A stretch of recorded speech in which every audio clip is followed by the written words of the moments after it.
voilà, Paris, Lyon, Marseille ont donc déjà joué, pas un n'a gagné, pas un n'a fait un bon match. C'est un petit peu contrariant, surtout que aucun d'entre eux n'avait un match très difficile à disputer. Quand tu t'appelles Lyon et que tu reçois Toulouse, Marseille que tu accueilles Ajaccio et Paris que tu vas à Reims, normalement, si ces équipes tiennent leur rang, c'est 3 points assurés. Ça n'a pas été le cas. Ça n'a pas été le cas à Lyon, qui s'était pourtant mis dans les meilleures conditions en ouvrant le score sur un tir contré de Tété bien servi par Lacazette. Mais derrière, il n'y a rien eu. Pas d'envie, C'est surtout ça qui est effarant dans cette équipe de Lyon, c'est le manque d'envie et de rythme. On a l'impression que c'est une équipe de sénateurs qui sonne totalement creux sur le plan physique, à l'image de Tolisso qui a beaucoup de mal à retrouver un bon niveau. Et l'égalisation de Ratao pour Toulouse était finalement assez logique. Les Toulousains qui ont fait des belles sorties de balles propres, et finalement ce match nul est tout à fait justifié. Alors maintenant, reste à savoir ce que ça va donner. Et là, j'ai bien peur que cette fois, ce soit la contre-perf de trop pour Peter Bosz. En même temps, il a rien, depuis qu'il est là, il a rien prouvé. Il n'est pas un joueur n'a progressé, certains ont régressé même. Donc voilà, il faut... je pense que là, il n'y a pas d'autre choix que de changer.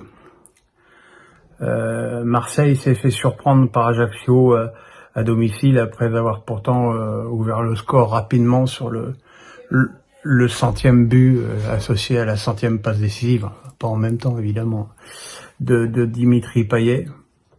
Alors est-ce que c'est cet événement qui a chloroformé Marseille? J'y crois pas du tout. Je crois que Marseille s'est chloroformé tout seul parce que on avait vu contre Francfort que l'association Gerson, Payet et Alexis Sanchez ne fonctionnait pas. Elle fonctionne pas non plus contre Ajaccio. On a l'impression que ces 3 joueurs se tirent mutuellement vers le bas. Qu'Alexis Sanchez n'ait jamais servi en première intention. Que Gerson, on a l'impression qu'il prend l'air et Payet qu'il a pas de physique. Donc c'est un grave problème.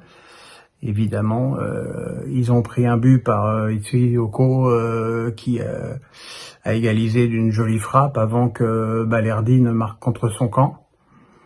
Et franchement, derrière, on n'a pas senti de révolte de Marseille. Et c'était vraiment un très très pauvre match.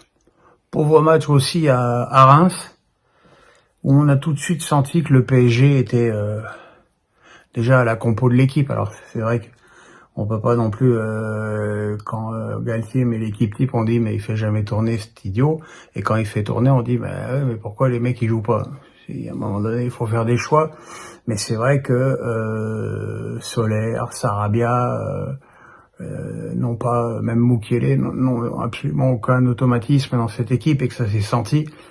Et voilà, le PSG était plutôt dans une domination pépère jusqu'au bout de 20 minutes de jeu où Reims a commencé à mettre en place un pressing beaucoup plus agressif qui a énormément gêné les Parisiens, et notamment Mukiele qui est incapable de sortir un ballon de son côté droit.